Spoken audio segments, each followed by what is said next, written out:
Python pandas library ട്യൂട്ടോറിയലിൻ്റെ ആദ്യത്തെ video ആണിത്. Python പ്രോഗ്രാമിങ്ങിൻ്റെ basic അറിയാവുന്ന എല്ലാവർക്കും പാണ്ടാസ് ലൈബ്രറി എന്താണെന്നും അത് എങ്ങനെ ഉപയോഗിക്കാമെന്നും ഈസി ആയിട്ട് പഠിക്കാൻ കഴിയുന്ന രീതിയിലാണ് ഈ വീഡിയോ സീരീസ് ക്രിയേറ്റ് ചെയ്തിരിക്കുന്നത്. CBSE+2 ഇൻഫർമാറ്റിക് പ്രാക്ടീസിലെ ചാപ്റ്റർ 2ഉം ചാപ്റ്റർ 3യും കൂടെ ഈ വീഡിയോകളിൽ കവർ ചെയ്യുന്നുണ്ട്. ഇനി നോക്കാം എന്താണ് പാണ്ടാസ്. വളരെ പോപ്പുലർ ആയിട്ടുള്ള ഒരു പൈത്തൺ തേർഡ് പാർട്ടി ലൈബ്രറിയാണ് പാണ്ടാസ്. വേറെ ഏതെങ്കിലും ആളുകളോ കമ്പനികളോ ഡെവലപ്പ് ചെയ്ത കോഡ് മോഡ്യൂളിനെയാണല്ലോ ഈ എക്സ്റ്റേണൽ അല്ലെങ്കിൽ തേർഡ് പാർട്ടി ലൈബ്രറി എന്ന് പറയുന്നത്. അപ്പോൾ എന്തിനാണ് ഈ പാണ്ടാസ് ലൈബ്രറി യൂസ് ചെയ്യുന്നത്? ഫൈനാൻസ്, ബിസിനസ്, സയൻറ്റിഫിക് അങ്ങനെ ഏത് കാറ്റഗറിയിലുള്ള ഡാറ്റ ആണെങ്കിലും അതൊരു ടേബിൾ അല്ലെങ്കിൽ സ്പ്രെഡ്ഷീറ്റിൻ്റെ ഫോർമാറ്റിൽ ഓർഗനൈസ് ചെയ്താൽ അതിനെയാണ് നമ്മൾ ടേബിളർ ഡാറ്റ എന്ന് പറയുന്നത്.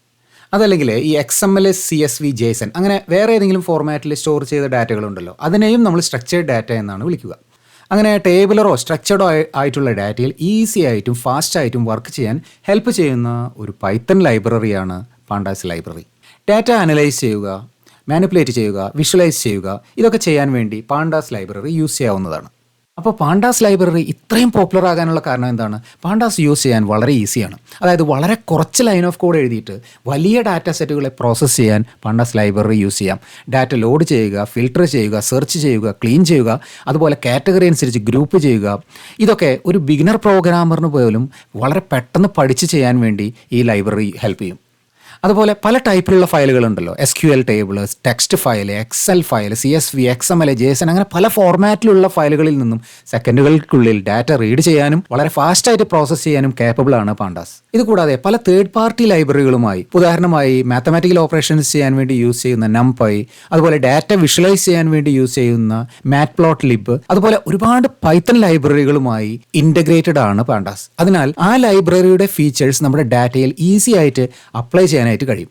ഉദാഹരണത്തിന് പാണ്ടാസ് ഡാറ്റ ഫ്രെയിമിലുള്ള ഒരു ഡാറ്റയെ Matplotlib ലൈബ്രറി യൂസ് ചെയ്ത് ഒരു ചാർട്ട് വരയ്ക്കണമെങ്കിൽ വെറും 3-4 ലൈൻ കോഡ് എഴുതിയാൽ മതി. ഒരു CSV ഫയൽ റീഡ് ചെയ്ത് ചാർട്ട് വരയ്ക്കുന്ന ഒരു എക്സാമ്പിൾ ഈ വീഡിയോയുടെ അവസാനം ഞാൻ കാണിക്കുന്നുണ്ട്. ഇനി നോക്കാം എങ്ങനെയാണ് പാണ്ടാസ് ലൈബ്രറിയിൽ ഡാറ്റ സ്റ്റോർ ചെയ്യുന്നത്. പാണ്ടാസിലെ കോമൺ ആയിട്ട് യൂസ് ചെയ്യുന്ന 2 ഡാറ്റ സ്ട്രക്ചേഴ്സ് ഉണ്ട്. ഒന്ന് സീരീസ്, 2 ഡാറ്റ ഫ്രെയിം. ഒരു റോ അല്ലെങ്കിൽ ഒരു കോളം മാത്രമുള്ള ഡാറ്റ സ്ട്രക്ചറിനെയാണ് സീരീസ് എന്ന് പറയുന്നത്. നിങ്ങൾ സിംഗിൾ ഡയമെൻഷണൽ അറേ പഠിച്ചിട്ടുണ്ടെങ്കിൽ അതുപോലെ തന്നെയാണ് സീരീസും. 2, 4, 8, 16 അങ്ങനെ കുറേ നമ്പേഴ്സ് സ്റ്റോർ ചെയ്തിരിക്കുന്ന ഒരു കോളം മാത്രമുള്ള നമ്പേഴ്സ് എന്ന ഒരു സീരീസും.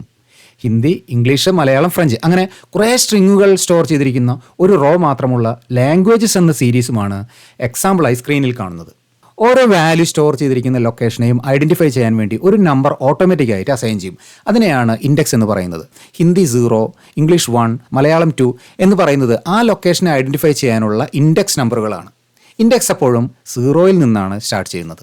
അതേസമയം ഡാറ്റ ഫ്രെയിമിലാണെങ്കിലോ റോ ഉണ്ടാവും, കോളം ഉണ്ടാവും, ഒരു ടേബിൾ തന്നെ. ഇലക്ഷനിൽ ഏറ്റവും കൂടുതൽ സീറ്റ് കിട്ടിയ കുറച്ച് പാർട്ടികളുടെ പേരും അവർക്ക് കിട്ടിയ സീറ്റിൻ്റെ എണ്ണവും ഒരു ഡാറ്റ ഫ്രെയിമിൽ സ്റ്റോർ ചെയ്തത് കണ്ടോ?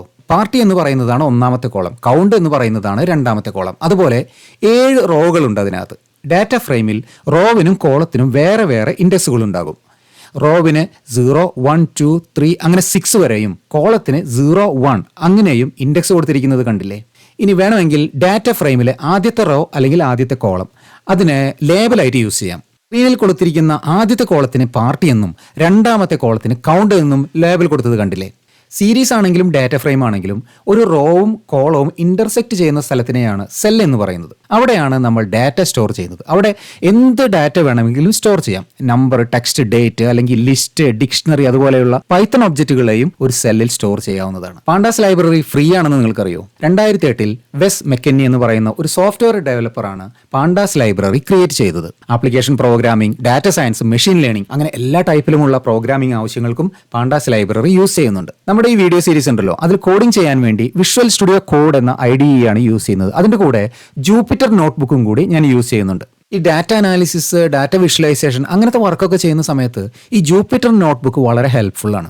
കോഡ് എഴുതുക, ഡീബഗ് ചെയ്യുക, അതുപോലെ കോഡിൻ്റെ ഓരോ പീസുകളായിട്ട് റൺ ചെയ്ത് നോക്കുക, ഇതൊക്കെ ചെയ്യുന്നത് ഈ ജൂപ്പിറ്റർ നോട്ട്ബുക്ക് യൂസ് ചെയ്യുകയാണെങ്കിൽ വളരെ ഈസി ആയിട്ട് ചെയ്യാനായിട്ട് പറ്റും. ഈ VS കോഡിൻ്റെ വേറൊരു അഡ്വാൻറ്റേജ് എന്താണെന്ന് വെച്ചാൽ നിങ്ങൾ വേറെ ഏതെങ്കിലും ലാംഗ്വേജിൽ ഇപ്പോൾ C++ലോ HTMLലോ ജാവാസ്ക്രിപ്റ്റിലോ അതിലൊക്കെ പ്രോഗ്രാം എഴുതുകയാണെങ്കിൽ ഈ VS കോഡ് അതിനു വേണ്ടിയും നിങ്ങൾക്ക് യൂസ് ചെയ്യാം. VS കോഡ് ഒരു IDE ആണെന്ന് നിങ്ങൾക്കറിയാം. എന്നാൽ എന്താണ് ഈ ജൂപ്പിറ്റർ നോട്ട്ബുക്ക്? നമ്മൾ കോഡ് എഴുതുക, ഡാറ്റ പ്രിൻറ്റ് ചെയ്യുക, ഗ്രാഫും ചാർട്ടും പ്രിൻറ്റ് ചെയ്യുക, ആവശ്യമുള്ള കമൻറ്റുകൾ, നോട്ടുകൾ എഴുതി വയ്ക്കുക. അങ്ങനെ ഇൻട്രാക്റ്റീവായിട്ട് കോഡ് ചെയ്യാൻ വേണ്ടി നമ്മളൊരു നോട്ട്ബുക്കിലെ ഒരു പേജ് പോലെ യൂസ് ചെയ്യാവുന്ന ഒരു ടൂളാണ് ജൂപ്പിറ്റർ നോട്ട്ബുക്ക്. ഈ വിഷ്വൽ സ്റ്റുഡിയോ കോഡിൻ്റെയും ജൂപ്പിറ്റർ നോട്ട്ബുക്കിൻ്റെയും ഇൻസ്റ്റാൾ ചെയ്യാനും യൂസ് ചെയ്യാനും ഒക്കെ അങ്ങനെ ഡീറ്റെയിൽ ആയിട്ടുള്ള കാര്യങ്ങൾ നമ്മൾ അടുത്ത വീഡിയോയിൽ ഡിസ്കസ് ചെയ്യുന്നതാണ്. ഇനി നിങ്ങളിപ്പോൾ വേറൊരു IDE ആണ് ഈ പൈത്തൺ കോഡ് ചെയ്യാൻ വേണ്ടി യൂസ് ചെയ്യുന്നതെന്ന് വിചാരിക്കാം. അങ്ങനെയാണെങ്കിലും ഓക്കെയാണ്. ഈ കോഡെല്ലാം നമ്മൾ ഡിസ്കസ് ചെയ്യാൻ പോകുന്ന കോഡെല്ലാം അതിനകത്തും വർക്ക് ചെയ്യുന്നതാണ്. അടുത്ത വീഡിയോയിലാണ് നമ്മൾ ശരിക്കുമുള്ള പ്രോഗ്രാമിംഗ് എക്സസൈസ് സ്റ്റാർട്ട് ചെയ്യുന്നത്. പക്ഷേ പാണ്ടാസ് ലൈബ്രറി യൂസ് ചെയ്യുന്നത് എത്ര എളുപ്പമാണെന്ന് മനസ്സിലാക്കാൻ വേണ്ടി നമുക്കൊരു എക്സാമ്പിൾ നോക്കാം. കഴിഞ്ഞ ഇലക്ഷനിൽ ഏറ്റവും കൂടുതൽ സീറ്റ് കിട്ടിയ കുറച്ച് പാർട്ടികളുടെ പേരും അതുപോലെ അവർ കിട്ടിയ സീറ്റിൻ്റെ എണ്ണവും ഒരു ഫയലിൽ സ്റ്റോർ ചെയ്തിട്ടുണ്ട്. അത് റീഡ് ചെയ്ത് പാണ്ടാസ് ഡാറ്റ ഫ്രെയിമിലേക്ക് ലോഡ് ചെയ്ത് ഒരു ചാർട്ട് വരയ്ക്കുന്നത് എത്ര എളുപ്പമാണെന്ന് ഞാൻ കാണിച്ചു തരാം. നമ്മുടെ ഡാറ്റ സ്റ്റോർ ചെയ്തിരിക്കുന്നത് ഒരു CSV അല്ലെങ്കിൽ കോമ സെപ്പറേറ്റഡ് ഫയലിലാണ്. ഈ ഫയലിൽ നിന്നും കോഡ് റീഡ് ചെയ്ത് ചാർട്ട് പ്ലോട്ട് ചെയ്യാനുള്ള കോഡ് കണ്ടില്ലേ? ഫയലിൽ നിന്നും ഡാറ്റ റീഡ് ചെയ്യാൻ ആകെ ഒരു ലൈൻ കോഡ് മാത്രമേ ഉള്ളൂ. അതുപോലെ ഇതെല്ലാം ചെയ്യാൻ വേണ്ടി ആകെ 10 ലൈൻ കോഡ് മാത്രമേ എഴുതിയിട്ടുള്ളൂ. ഈ കോഡ് റൺ ചെയ്തപ്പോൾ കിട്ടിയ ചാർട്ടാണ് നിങ്ങളിപ്പോൾ കാണുന്നത്. ഓരോ പാർട്ടിക്കും ഓരോ കളർ കൊടുത്തിട്ടുണ്ട്. അതുപോലെ അവർക്ക് കിട്ടിയ സീറ്റിൻ്റെ പെർസെൻറ്റേജ് ഇതെല്ലാം ചാർട്ടിൻ്റെ ലെജൻഡിൽ കാണിച്ചിട്ടുണ്ട്. ചാർട്ട് വരയ്ക്കാൻ വേണ്ടി മാറ്റ്പ്ലോട്ട്ലിബ് എന്ന് പറയുന്ന ലൈബ്രറിയാണ് പാണ്ടാസിൻ്റെ കൂടെ യൂസ് ചെയ്തിരിക്കുന്നത്. ഇപ്പോൾ മനസ്സിലായില്ലേ പാണ്ടാസ് യൂസ് ചെയ്യാൻ വളരെ ഈസിയാണെന്ന്. പാണ്ടാസ് പഠിക്കാൻ ഇൻട്രസ്റ്റ് ഉള്ള ഫ്രണ്ട്സിനൊക്കെ ഈ വീഡിയോ ഷെയർ ചെയ്തോളൂ. എന്ത് ക്വസ്റ്റ്യൻ ഉണ്ടെങ്കിലും കമൻറ്റ് ചെയ്യാൻ മറക്കരുത്, ഞാൻ റിപ്ലൈ ചെയ്യുന്നതാണ്. അപ്പോൾ അടുത്ത വീഡിയോയുമായി വീണ്ടും കാണാം. അതുവരെ ബൈ ബൈ.